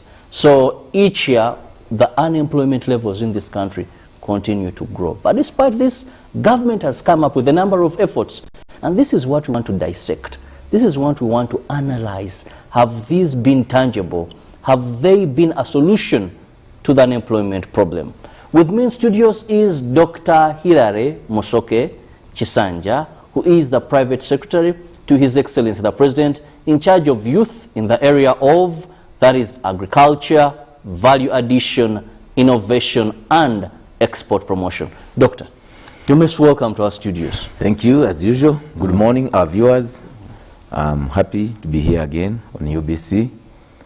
I thank our viewers, I thank the management for always sparing time and invite us to come and really sensitize the nation, teach our youth on the different avenues and programs that are available for them to tap into, especially under the different parastatals, different ministries, and probably in State House as a whole. So I wish you good deliberations, and I thank you for always tuning in UBC. Well, Doctor, just to get this, is the Skilling the Girl Child still ongoing, or it was also halted by COVID-19? Because this is one of the programs that many people watching us have seen you so much engaged in, ensuring these girls get skills that can enable them earn a living and improve their livelihood. Yeah, the Ugandans, first of all, I congratulate you for having received the vaccine for COVID.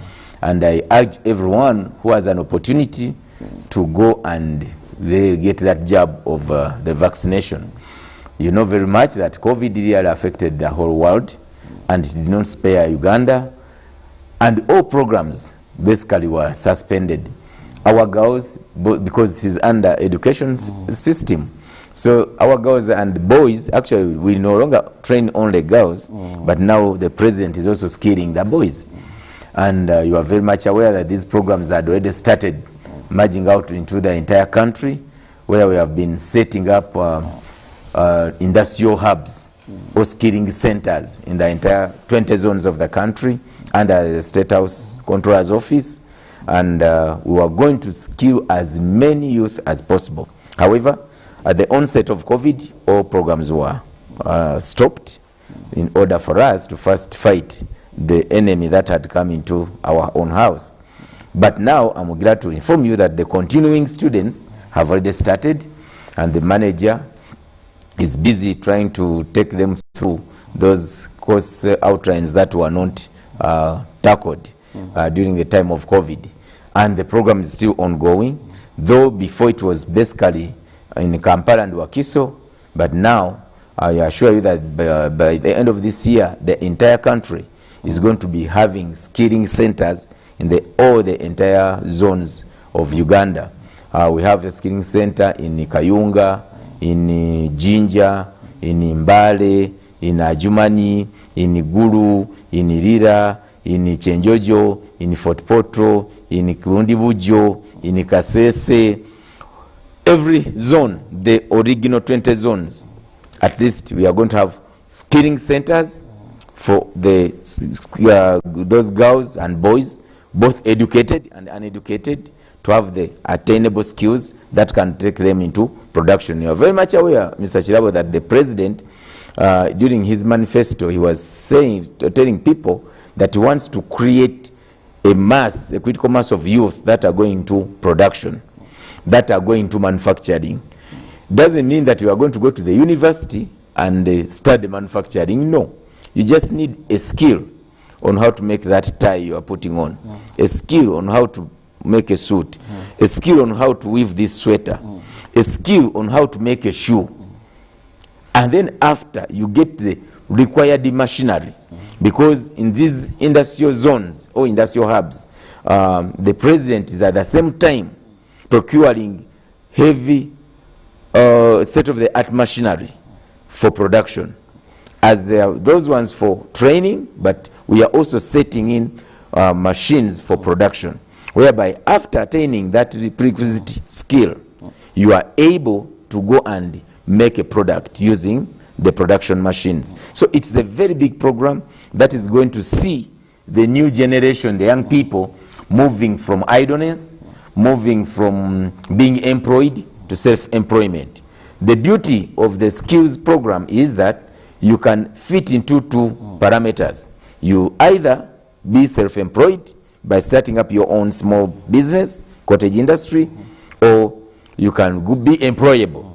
Like if it were a bakery belonging to maybe Dr. Hillary, I can get those youth that can do the work.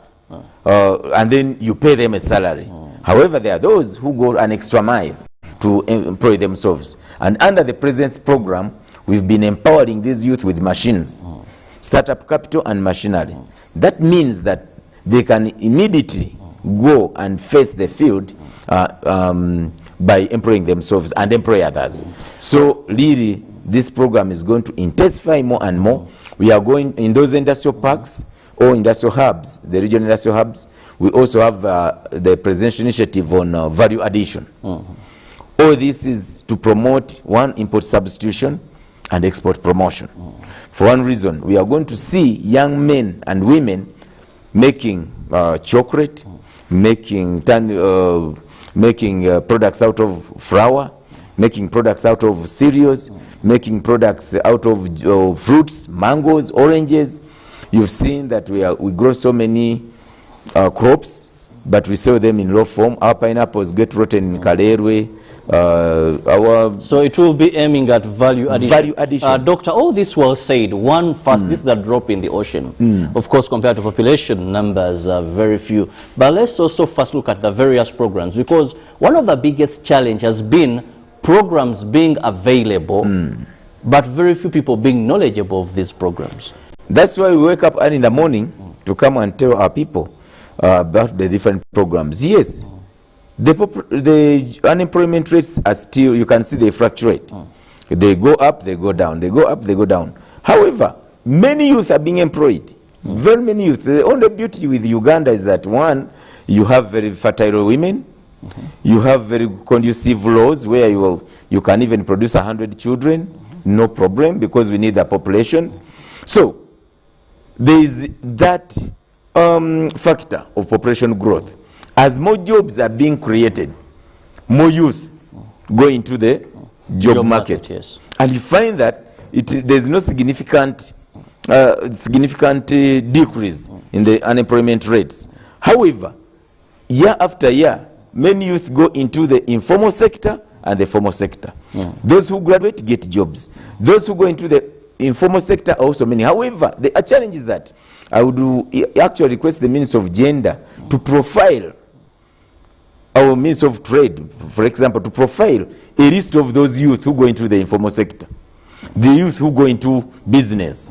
There are very many, but they are not profiled. And then the picture given is that so many youth are not employed, but you've not done an analysis of knowing how many are in welding, how many have kiosks on the streets, how many are in carpentry, how many are in taxi driving. But that is employment. How many are in borders? How many? Meaningful employment. Yes, that is meaningful employment, my dear. Because as long as you can earn money, that is employment. But we need, for us to plan very well, we need to have a profile list of the different informal sector categories vis-a-vis the number of youth that are involved in those sectors. Going back to my question that I asked you earlier, the issue, how people get to know these programs. For example, you talked about skilling the girl child, another boy child. I will tell you that there are many people that don't know that this program exists, yet it can solve a big number. When we talk about the people hear of these programs, so they cannot partake of them. Others are given wrong information. So, Doctor, with your presence, what are some of the programs that are available that really a youth watching this program, a father, parent, who's wondering what next for my child, can know that government has this, that, and that for them? I think sometimes before, yes, there's a gap, maybe in information dissemination towards the grassroots common person. But however, it is an initiative for that parent watching, for that youth out there who is idle, to look into the different government agencies to find out, to go an extra mile, to find out which programs are being provided. When you hear about Operation Wealth Creation, take an extra mile. What can I benefit from there? What are the procedures? There is youth UILP under Ministry of Gender. Youth Livelihood Program. Go and find out how do I access those funds? How do I prepare myself to fit into that docket? There's Innovation Fund under Ministry of Science and Technology. How do I go as an innovator, how do I access those funds? I've come up with my missile. Come up with your missile, go being assessed, verify it, make your tear gas, they give you funds. Go and find out under microfinance. How do I access, me with a small business, how do I access soft loans? But the problem is that many youth hear about these programs and sit back and just relax. Compared to those maybe youth in the informal sector who are self-driven. However, it is also at the onus of the leaders. Our leaders, the elected leaders, are the people who are supposed to sensitize the masses about the availability of different programs. But the challenge is that, like for example, here in Kampala and Wakiso, most of the leaders elected are anti-government. So they find more time criticizing government than getting more time educating the public on how they can access the different programs. And also another challenge is that some leaders don't know. Yes, they're elected leaders, but do they know the different programs? No. So that is another challenge. And you find also that there is a problem with government officers who are under control of these programs. Few people can come up here, like on TV, to tell the masses that, you know, this is what we have. The ministries sometimes remain silent on some certain programs. And you find that our youth down there really can't know what is happening. They don't know the bureaucracies that is involved. They don't know what budgets are involved. They are not prepared on how to access these funds. And you find that at the end of the financial year, funds go back to the treasury. Let's talk about the issue of bureaucracy. I was watching some investigative story regarding the stimulus package that government came up to help these struggling businesses. And it was very unfortunate that the bureaucracy challenges were issue. I was looking at Microfinance Support Center, how much money was given to it to be dispersed to the people. It has different figures, yet these groups will tell you, for us, we don't have a certificate, we don't have record books for keeping, therefore we were not able to avail the funds. But the funds were dispersed at some level. So these issues of bureaucracy at times have been a deterrent to the youth to benefit from these programs. Yeah, of course, our viewers, we've always seen time in the memorial, His Excellency the President criticizing the technocrats in the ministries about the red tape, or what we could term as the bureaucracy. But it is true, the bureaucrats believe that without those red tape measures, funds can be misused. They are a means of controlling the flow of funds and accountability. However, I believe that most of the time it's about preparation. That program you are watching, I tried to have 5 minutes of, and I looked at it. But these people are saying we don't have certificates. Yes. How can they give you money? You don't have banking books to... you don't have an account. Where have the ministry put the money? So we also need... My analysis is to focus on preparing, on receiving the different packages. First take them through thorough training. Then change their mindset. Because many youth, as we are seeing, Fabamu batu wakasiimo president yali mu kalulu. Fabamu twaloza byabufuzi. So it becomes a bit perturbing, because here is the government bringing money to empower you, move from one stage to another, and then you want to eat it. So these so-called... But also, Doctor, don't you think there's always a mismatch or a confusing element in some of these government programs, that some come at a time of politicking? Now you look at, let's analyze the Emioga. When was it launched? You're in a political season, and maybe they could be understood. That's why some think, actually, they may not be to a latter aiming at taking people out of poverty, empowering people financially, but a tool of campaigning, a tool of garnering support. No, it's because Ugandans always build more on politics. But the Nyoga program started a long time ago by His Excellency the President. Money was dispersed just... It was in part of his 2016 manifesto.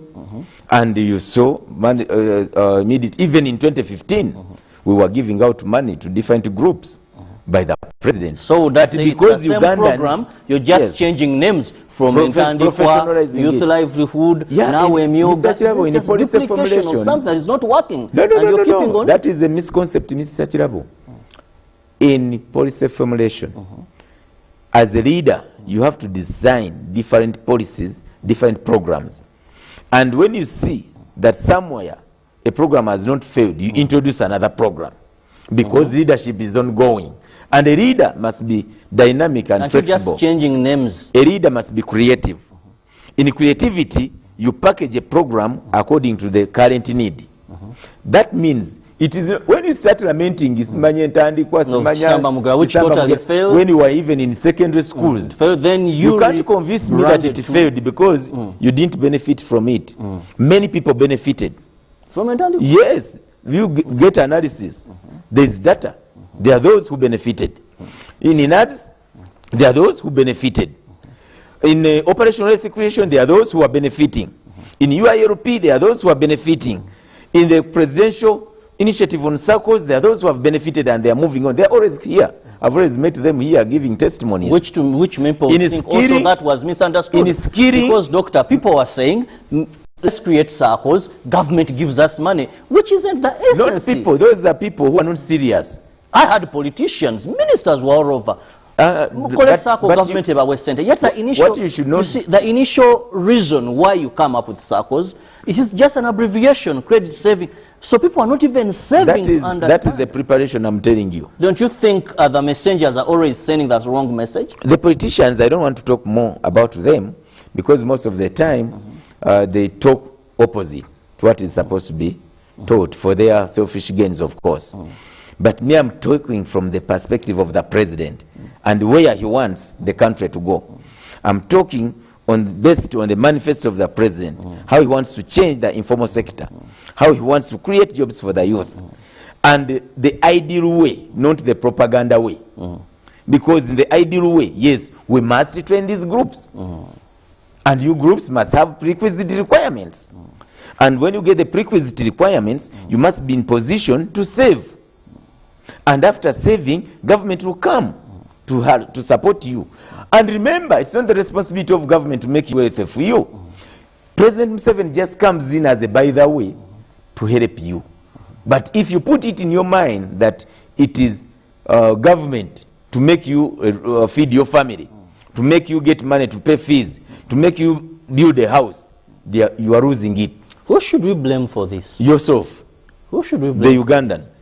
Because it seems over because it begins with mindset. This is why you've shaped Generation X, or the current generation. Yes. That's where terms of phrases government to Yambe. That instead of creating a conducive environment for these generations to work, maybe reduce taxation, ensure that some of the materials they need, taxation is all their tax holidays for them. They have known that now let's come up with a few groups, have circles, and we get money. There is something that has been deliberately. Mr. Chirabo, that comes in a developing country, a developing nation like Uganda. Governments have to use different measures to transform the lives of their people. And you don't have a specific standard or model that will make people rich. But you devise different programs tailored to curbing poverty. And all those programs will have their dynamics. However, when you say that we reduce taxes, we put conducive environment, already the environment is there. The good roads, the electricity, Doctor, the I markets. know you are a statistician. It is on record that many of the small businesses that begin in Uganda don't live to see their first birthday. You know the reason to why? High taxation rates. No. Before you go there, I don't want to lie to the public. Before you go there, are these programs ready to start? Have you prepared them? You know, in business, you said about the growth curve. A business starts with idea generation. It grows. It reaches the climax. It begins to go down. But for you, most of the businesses here, what you call the innovators, we call them fly-by-night business enterprises. They begin today because Chirabo has started the kiosk of mobile phones. Then after 1 month, it has collapsed. Those are fly-by-night business enterprises. Now, it goes back to preparation, Mr. Chirabo. Before you go up talking about tax reduction, have these people reached a bracket of paying taxes anyway? Because there are very few business enterprises, there are very few individuals who are contributing taxes to the treasury. We are 45, 46 million, but to go to the database of URA, not even more than 2 million people are paying taxes for the 44 million, both the workers and also the people in production. So if you don't have a tax base of 5 million people in the country, how do you expect government to put in place those conditions you want? That means taxation is not bad, but the way we build that taxable base for the business enterprises, that's why we must emphasize entrepreneurship skills amongst our youth. As we preach technical and skilling skills, we must also have the entrepreneurship skills. Many youth of these days don't have that in mind. They say, me, I can't start a bakery, I can't start a shop because I don't know, I don't have customers. We've given machines to people and they'll tell you now, yes, when I make my products, can you give us market? That is really spoon feeding. You must know how to aggressively go and penetrate the market. You must know who are your customers. You must know the quality of products you are making. You must know where is your niche, where is your advantage in the market. So as government and all stakeholders, we must focus more on entrepreneurship skills. Africa, East Africa, Uganda, without entrepreneurial skills among the youth, we are not going to move anywhere. And remember, this is time for Africa to develop. It's time for Africa to move. Remember the industrial revolutions in Rome and the UK. US took over. Now the Asians took over. The China, the Japans, the Malaysias. Now it is time for Africa. And the moment we are left behind. Have we set the right foundation for this? Of course, government. Looking at budget, in terms of our budget, we prioritize that. In terms of our education, the curriculum, we prioritize that. Or are there disparities? And we think we are going to achieve that. Of course, our viewers, that is why you see the president emphasizing on the different skills now. Due to the high rate of population, the president is coming up with different initiatives to see that we meet the job market. For example, let me give you a simple one. You'll invite me for another time to talk about the oil and sector industry. Now, many Ugandans are there sleeping about the oil industry. Other politicians lie to people that the president sold away the oil already. But I was reading the news. I also watched a bulletin, I think, on UBC. And they are going to sign the final business plan of the oil. Remember, this industry is going to come with millions of jobs and opportunities. But are we prepared? How is the public prepared? The population, how is it prepared? In terms of the welders who are going to weld the pipeline, the carpenters, the people in agriculture, how are they prepared to tap into the potential? The business communities, the rich ones, do they know how they are going to benefit? The opportunities there with then the truck drivers, the vehicle drivers, because these are specialized vehicles. Then the handlers, how are they going to, because I teach petroleum logistics, how are they going to move petrol equipment? You must have a skill. Then each camp, every after 200 meters, I think we are going to have a big camp of about 5,000 employees. Are Ugandans ready to provide the necessary food to supply those camps? The question would be, Doctor, to you. No, let me answer you. This is where our mindset should be focused. As you propaganda about selling oil, you should look as an individual, first focus on how you can benefit from the opportunity of oil business in the country. So this issue of saying that, you know, who is responsible? No. In life, you have your own responsibility to tap into an opportunity that can transform your life. Government comes as a by the way to help you make sure that you ably implement your dream. But the problem with Uganda and most African countries is that they look at government, yes, you are the alpha and the omega. I always tell you people, government is responsible for development programs, electricity, roads, schools, bridges, hospitals, those heavy investments. But wealth creation is for you and your family. Finally, Doctor, let me pose this to you. What is the encumbrance, or what is hindering Ugandans from being entrepreneurial to the level you expect them? Mindset and failing to believe in their own potentials. Now, look at my brother Hamis Chigud. Isn't he Ugandan? And so many other young men on the streets. And many who even never went to school, who never did your economics. The economics, they can't even speak the English you are speaking here. But they are very rich. They have never gotten any tandikwa from government. They are using the opportunity of government. They fly to China on a weekly basis, trade, bring in, get money. They start business in Owino, start trading in cereals, vinyebwa, maize, and they are rich. So your mindset is the problem on why you believe that you cannot move from one stage to another. The moment our youth begin to discover the potential in them, they begin to set goals of where they are and where they want to be at time T. Then they will aggressively come up with measures to uplift themselves. The only problem here is politicking. You see how much time we've wasted in campaigns. After COVID, instead of going to work, people have been just wallowing around the streets, demonstrating. Government should go where? Look for ways of tapping into the different opportunities to get money. But unless our people, our young people, men and women, believe in themselves and have a dream of changing their lives, set goals and achievable goals, not just dreaming, you must know that at time T, I must own a house. After these years, I must have a vehicle. After the other years, I must have apartments. After 10 years, I must have a factory. Then you design different strategies on how to achieve those dreams.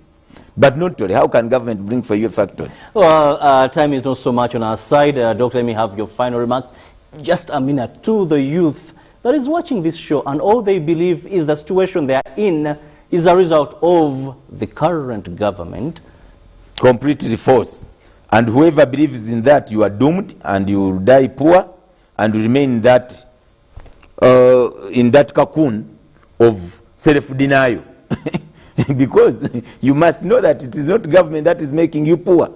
Some people are rich, and when they have past families and ancestors were poor. So you are not poor because of your family, you are not poor because of your region, you are not poor because of government, you are poor because of yourself. Those could be hard words to swallow, but that could be the reality. Yes, that's the bitter truth.